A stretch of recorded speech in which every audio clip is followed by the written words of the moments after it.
حضرت عثمان رضی اللہ عنہ بیان کرتے ہیں کہ نبی اکرم صلی اللہ علیہ وسلم نے فرمایا،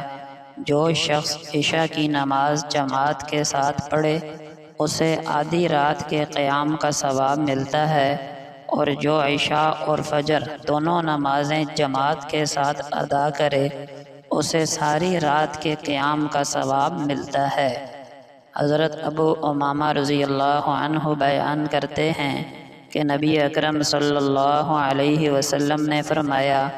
جو شخص باجماعت نماز فرض کی ادائیگی کے لیے چل کر جاتا ہے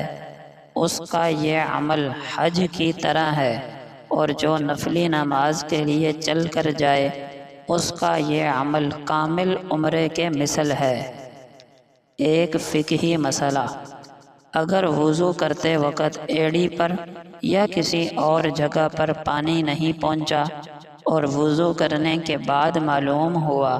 تو وہاں صرف گیلا ہاتھ پھیرنا کافی نہیں ہے بلکہ پانی پہنچانا اور بہانا ضروری ہے۔ ایک قیمتی نصیحت، جلیل القدر تابعی حضرت قتادہ رضی اللہ عنہ فرماتے ہیں، بہترین رزق وہ ہے جو نہ تمہارے اندر سرکشی پیدا کرے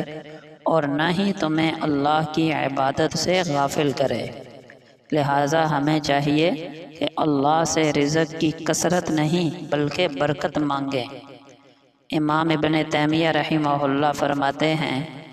وہ مصیبت جو تمہیں اللہ کے در پر لے آئے اس نعمت سے بہتر ہے جس میں تم اللہ کے ذکر کو ہی بھول جاؤ۔